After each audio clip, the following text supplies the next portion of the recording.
सास गुस्से में दीपिका को देख रही थी। रात के 9 बज चुके थे और दीपिका उनकी आंखों को देखकर डर के मारे कांप रही थी। सास उसे देखकर फुंकारती हुई बोली, तेरी हिम्मत कैसे हुई मेरे घर में यह सब करने की? ले देकर 4 दिन हुए इस घर में आए हुए और अपने आप को घर की मालकिन समझने लगी है। आने दे आज मेरे बेटे को, आज तेरी खैर नहीं है। हाथ पैर ना तुड़वा दिए तो मेरा नाम भी सुलोचना नहीं। आज ना जाने क्या होने वाला है। सास जितनी निर्दयी है अपने बेटे को भी उसी तरह निर्दयी बना रखा। हर नई नवेली दुल्हन को अपने पति का इंतज़ार होता है, पर दीपिका उसे तो अपने पति रोहन का इंतज़ार बिल्कुल भी नहीं होता था, क्योंकि उसे तो उससे डर लगता था। मन ही मन मन्नत मांग रही थी कि आज पति घर ही ना आए, लेकिन जब तक पति घर नहीं आएगा तब तक सासू माँ उसे खाना भी नहीं देगी। इतनी निर्दयी औरत है कि रसोई को भी ताला लगा कर रखा है। आखिर ऐसा क्या हुआ था कि सुलोचना जी उसे इस कदर डांट रही थी?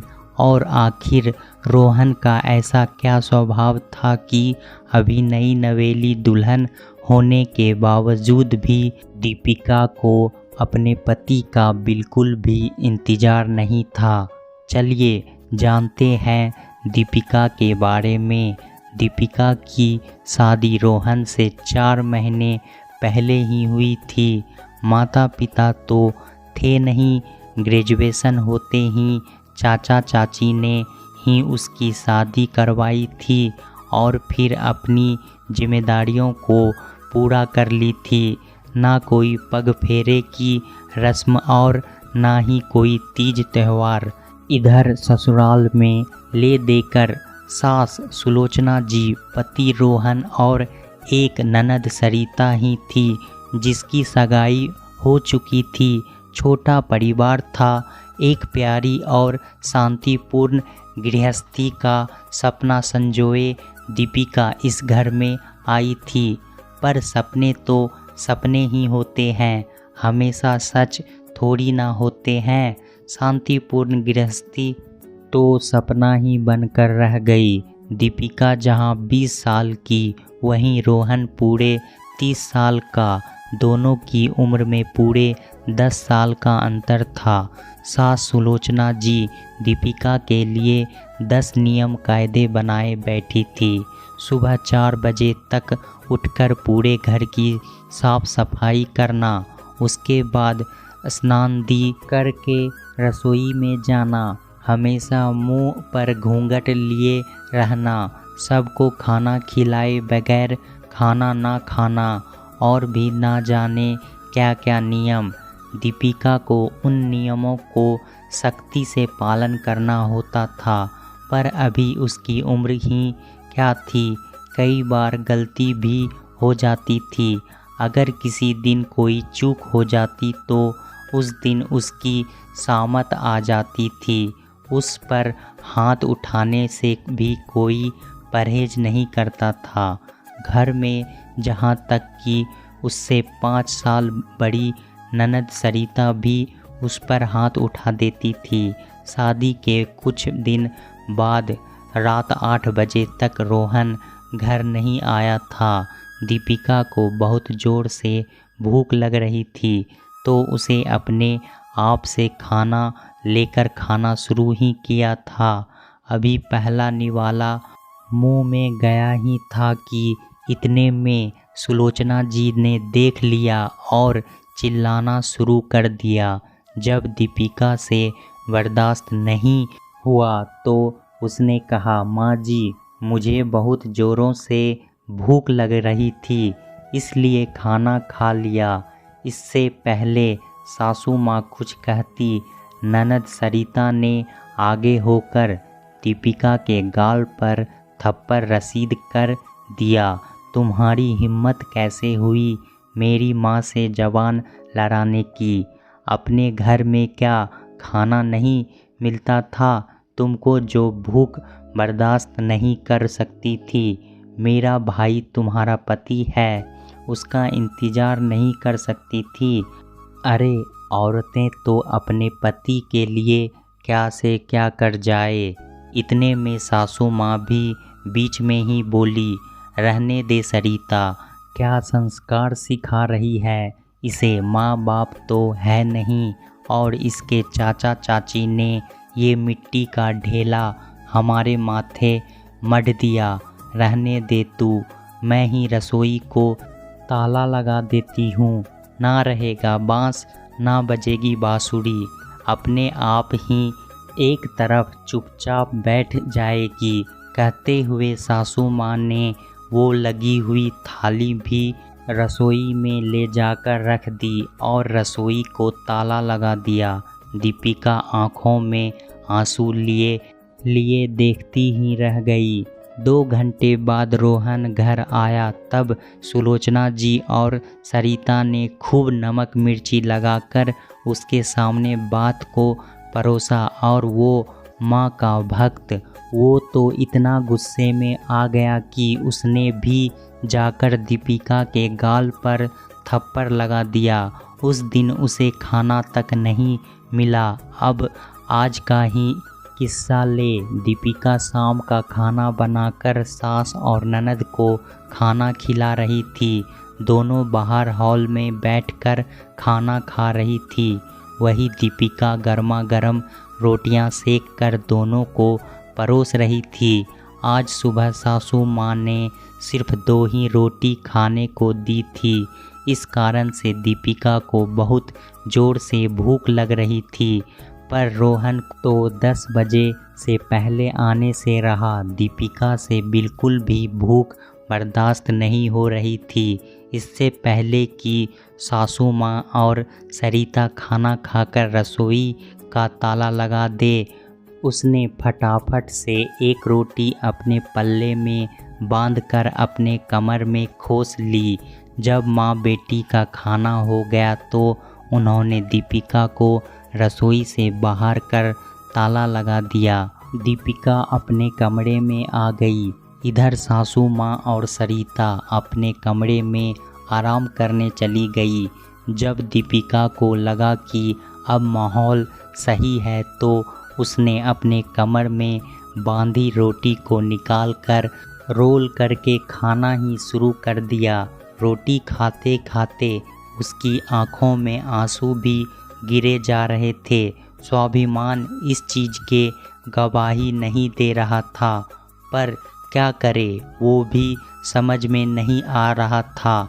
उसी समय सासू माँ किसी काम से उस तरफ आई और उन्होंने दीपिका को रोटी खाते देख लिया।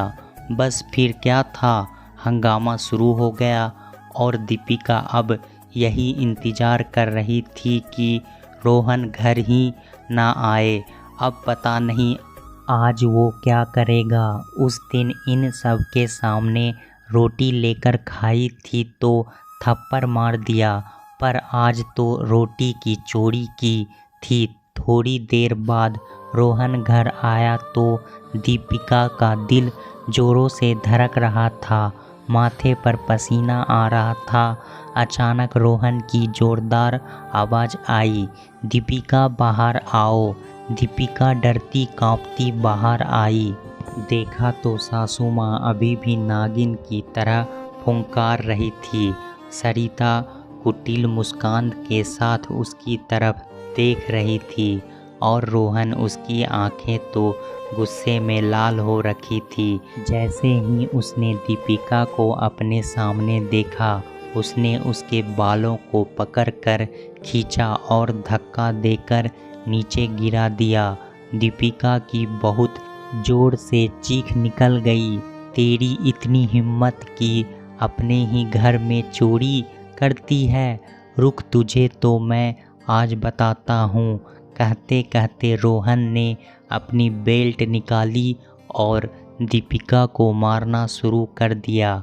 दीपिका हाथ जोड़ती रही, लेकिन ना उसे तरस आया, ना ही उस घर की औरतों को।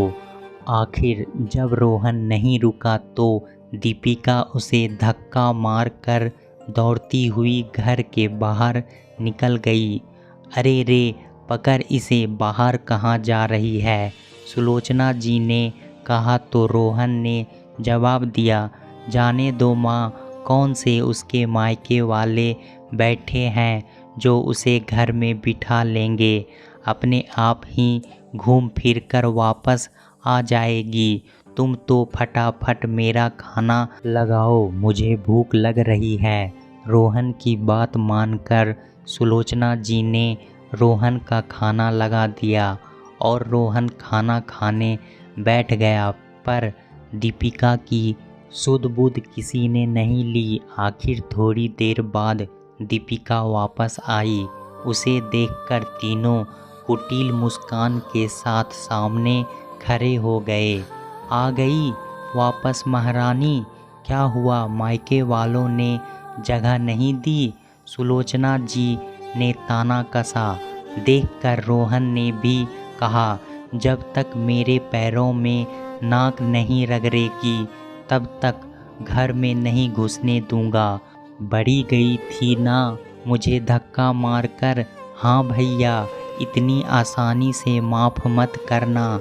इसे अगर अभी माफ़ कर दिया तो कल को सिर पर चढ़कर नाचेगी। ऐसी लड़कियों का क्या भरोसा? अरे भरोसा तो हमें तुझ पर भी नहीं है।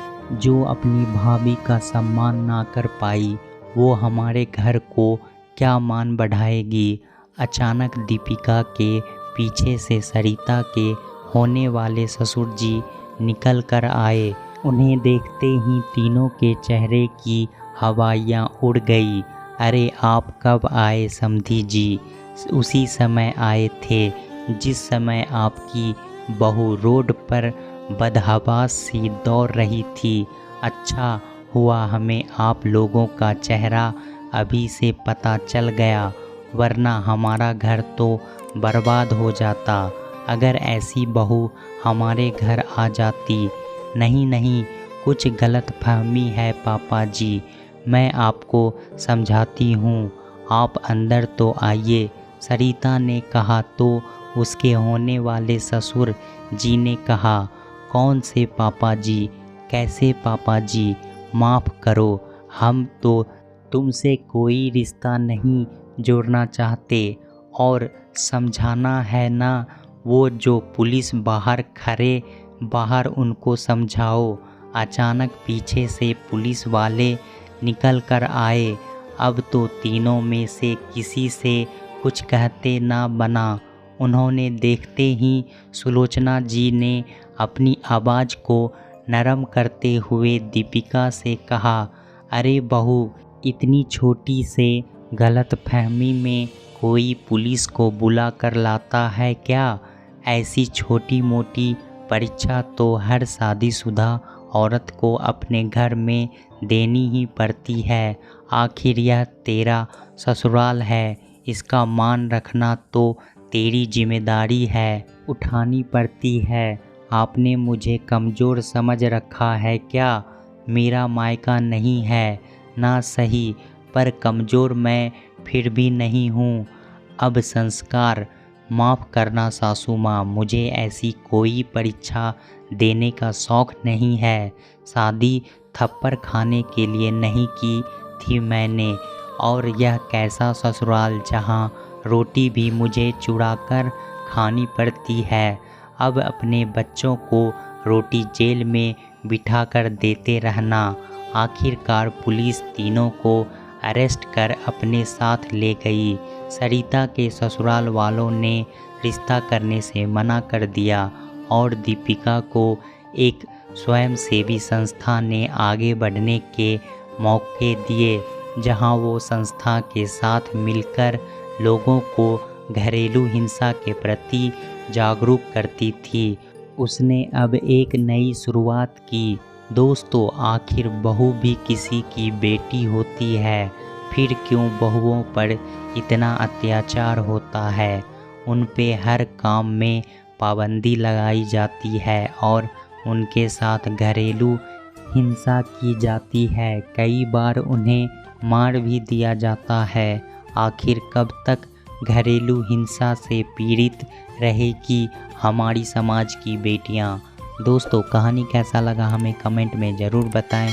इसी तरह की पारिवारिक कहानी सुनने के लिए हमारे चैनल को सब्सक्राइब ज़रूर करें। धन्यवाद।